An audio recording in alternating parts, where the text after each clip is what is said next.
I am glad to welcome you to the GB Cars Problems channel. Today, we are diving into the Kia Rio 3rd generation, produced from 2011 to 2017. This compact hatchback quickly became a favorite in the United Kingdom for its affordability and practicality. Priced new at around £10,000 back then, used models now go for between £3,000 and £7,000 depending on mileage and condition. While it offers great value, it is not without its flaws, and we will explore those in detail. Let us start with the most common issues, as promised, beginning with clutch problems that plague many owners. In manual transmission versions, the clutch can wear out prematurely, often around 50,000 miles, leading to slipping or difficulty shifting gears. This is frequently due to the dual-mass flywheel failing, which can cost up to £500 to repair at a local garage. Many drivers report this as a frustrating breakdown, especially in stop-start city traffic across the UK. Electrical faults are another frequent headache for Kia Rio owners in this generation. Issues like faulty alternators or battery drain can leave you stranded, with warning lights flickering on the dashboard unexpectedly. These problems often stem from corroded wiring or a failing engine control unit, and repairs might set you back £200 to £400. It is worth noting that these glitches seem more common in models exposed to the damp British weather. Beyond clutches and electrics, the suspension system has its weak spots too. The front shock absorbers and bushings tend to wear out faster than expected, causing a bumpy ride on uneven UK roads. Owners often complain of knocking noises from the undercarriage after about 60,000 miles. While replacement parts are affordable at around £150 per side, it is a recurring issue that affects handling. On the brighter side, the Kia Rio shines in fuel efficiency, especially with its diesel engines. You can expect up to 60 miles per gallon on motorways, making it a smart choice for long commutes in places like London or Manchester. The cabin is surprisingly spacious for a Super Mini, with enough room for a small family and their shopping from Tesco. Plus, Kia's 7-year warranty was a big selling point, covering many repairs without extra cost. However, engine troubles can dampen the enthusiasm for some. Petrol variants sometimes suffer from timing chain issues, leading to rattling sounds and potential breakdowns if not addressed early. This might require a mechanic's intervention costing £300 or more. Diesel models, while efficient, can have problems with the exhaust gas recirculation valve clogging up, especially in urban driving with short trips. Interior quality is a mixed bag in this Rio generation. The plastics feel a bit cheap and can rattle over time, particularly on rough British B roads. Seats are comfortable for short journeys, but longer drives might leave you wishing for better lumbar support. That said, the infotainment system is straightforward, with Bluetooth connectivity that was ahead of its time for budget cars. Braking systems deserve a mention among the problems. Some owners report premature wear on brake pads and discs, often needing replacement every 20,000 miles in heavy traffic. This can be exacerbated by the UK's wet conditions, leading to corrosion. Fortunately, parts are inexpensive, around £100 for a full set, and it is an easy DIY fix for handy drivers. One strong point is the car's reliability in terms of rust resistance. Thanks to improved galvanization, the body holds up well against salty winter roads in Scotland or the north. It is not invincible though, with underbody components sometimes showing surface rust after a few years. Regular checks during MOT tests can prevent bigger issues. Transmission woes extend beyond just the clutch in automatics.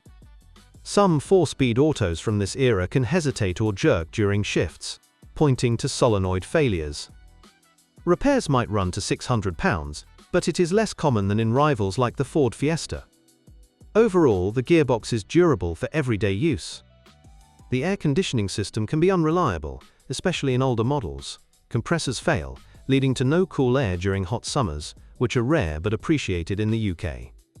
A recharge or replacement could cost £200, but it is a straightforward job. On the positive, when it works, it is efficient and keeps the cabin fresh. Steering problems occasionally crop up, with power steering pumps whining or leaking fluid. This affects about 10% of owners, based on forums like Auto Express.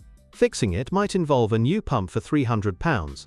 However, the steering feel is light and responsive, making city parking a breeze. Fuel system issues are worth watching in diesel Rios.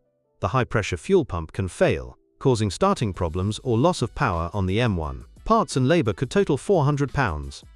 Petrol engines are generally more forgiving, with fewer such complaints. Visibility is a pro for this model, with large windows and slim pillars aiding all-round sight. It is great for navigating tight UK streets or multi-story car parks. That said, the rear wiper can be sluggish, and headlight bulbs burn out faster than average, costing £20 to replace. Exhaust systems might corrode quicker in coastal areas like Brighton. The catalytic converter or muffler can rust through, leading to noisy drives and failed emissions tests. Replacement is around £250, but it is not a widespread issue. Wheels and tires hold up well, but alloy rims are prone to curb damage in urban settings. The standard tires provide decent grip on wet roads, a must for British weather. Upgrading to premium brands like Michelin can enhance safety and longevity. In terms of safety, the Rio earned a 4-star Euro NCAP rating, which is respectable for its class. Features like electronic stability control come standard, helping on slippery roundabouts. However, it lacks some modern aids like automatic emergency braking found in newer cars. Maintenance costs are generally low, a big plus for budget-conscious buyers. Oil changes and services are straightforward, often under £100 at independent garages. Kia's network in the UK is widespread, from Edinburgh to Exeter, making support accessible. Despite the issues, the driving experience is fun for a small car.